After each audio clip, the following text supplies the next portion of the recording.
Hey everybody, this is Erica, the technology nerd likes to film stuff, and look what finally arrived on my doorstep from pre-order. This is the iPhone 7 Plus. This is the gold model.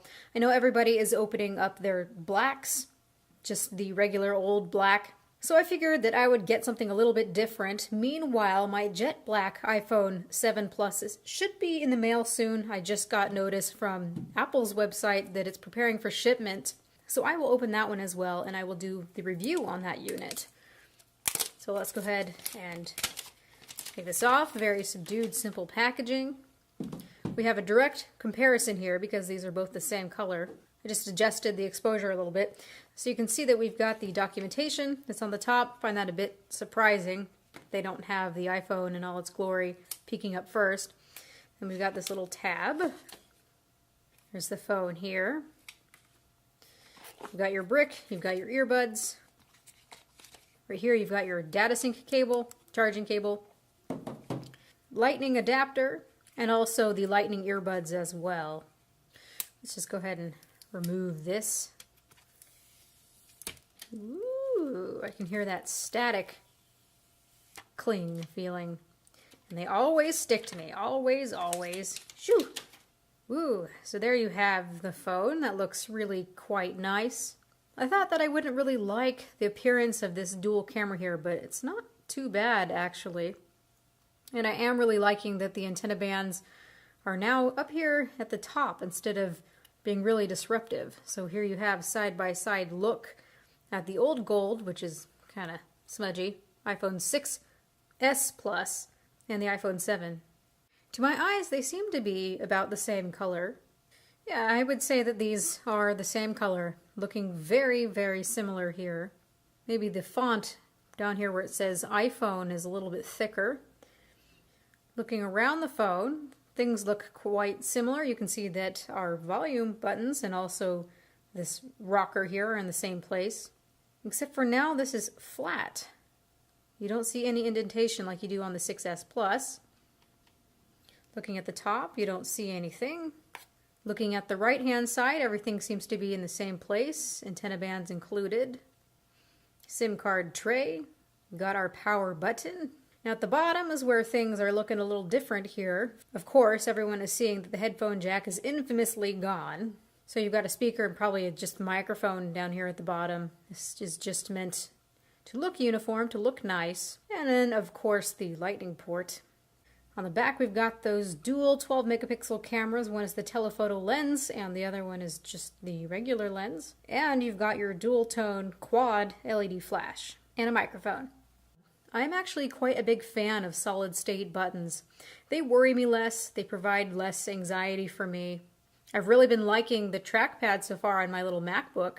After having things like the Nexus 6P or the OnePlus 3, or any other of those Android phones that have those solid-state buttons, I find the clicky buttons to be so last year. Also looking at you, Samsung. At nighttime, I'd be sitting in bed with my iPhone clicking, clicking, clicking away. And now you have some control over that haptic sound. Let's go ahead and turn this on. So just that haptic engine now, I think I'm really going to enjoy that. I've been hearing that it feels quite weird turning on the display. I'm hearing that the display is actually quite a bit warmer than what we have on the iPhone 6s Plus. So we'll see just how much warmer this looks. We'll be measuring the display. I'll be talking all about the wide gamut display and the calibration and what that means and what ends up looking wide gamut and what ends up looking just regular sRGB. I will explain all that in my full review, so you guys please stay tuned for that. People have been mistakenly saying that having a wide gamut display means that the colors are more accurate because there's simply more colors to see. But what is understated and what needs to be said is that in order for a wide gamut display to look accurate, you need to have content that's meant for it. If you have content that's meant for a display like this that has sRGB as that color gamut and you put it on this display, all it does is stretch it out and oversaturate the colors so nothing looks right. It's got to be meant for a wide gamut display, encoded for a wide gamut display. And what's really nice here is that Apple is using color management, so we'll see how that works exactly.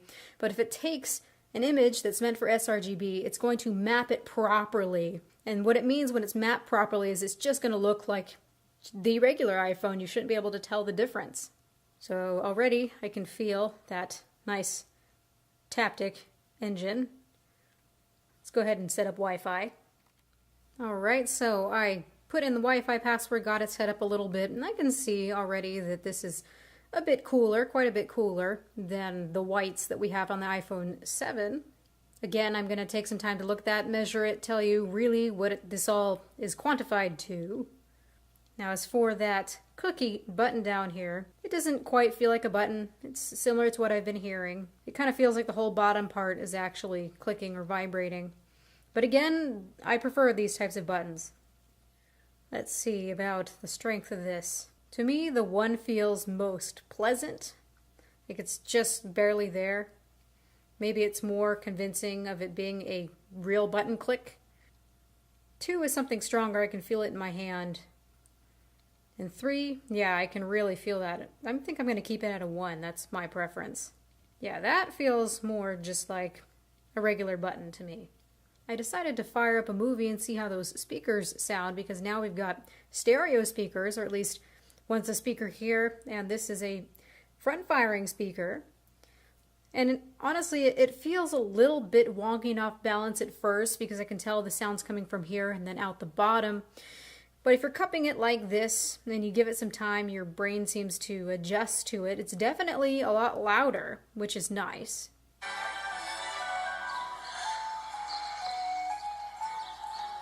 The effect is just a little bit weird, and I would have preferred just regular stereo front-firing speakers, but I'll take what I can get. It definitely does feel nice and snappy. You've still got your Force Touch, iOS 10 features. So I'm going to take some time to play around with this, play around with the cameras especially. I want to do some comparisons. I will be more excited, of course, when that new bokeh feature comes out. It's too bad that that did not come out with a release. It kind of feels a little bit rushed to me when software isn't finished. I'd really be curious to hear what your guys' opinions are with this. For me, it's a nice upgrade. I think it's more of a nice upgrade from something like the iPhone 6, but if I have the 6S, I don't really know if I would upgrade unless I'm really needing that water resistancy, which is really great, of course, to have. But I know that most of us were excited for iPhone 8. Getting this, I kind of feel a little bit underwhelmed so far. These feelings of underwhelmment could possibly change, though, when I get the jet black model, which is supposed to be stunningly beautiful, although very fingerprinty and also scratches. This one should not scratch so easily, just like all the other matte-type aluminum finishes before. Although I have to wonder with that jet black version if we're going to be able to polish it at all to get rid of the appearance of those micro abrasions. So I'll keep an eye out for that. I'll make another unboxing when that comes in. This is all I want to say for now. So this has been Erica, the technology nerd, likes to film stuff. Please rate, comment, and subscribe. Make sure to ask all of your questions in the comment section below. Don't be shy, you guys. I really love it when you ask these questions, so that helps me pay attention for the full review. So please ask your questions. Let me know what you think of this, if you think it's a good and worthy upgrade. And have a good night. Oh, and if you are wanting to see more videos like this in the near future, please, when you subscribe, make sure to turn on the notifications, because otherwise we see that the videos get all nice and buried. Thanks, YouTube. Goodbye.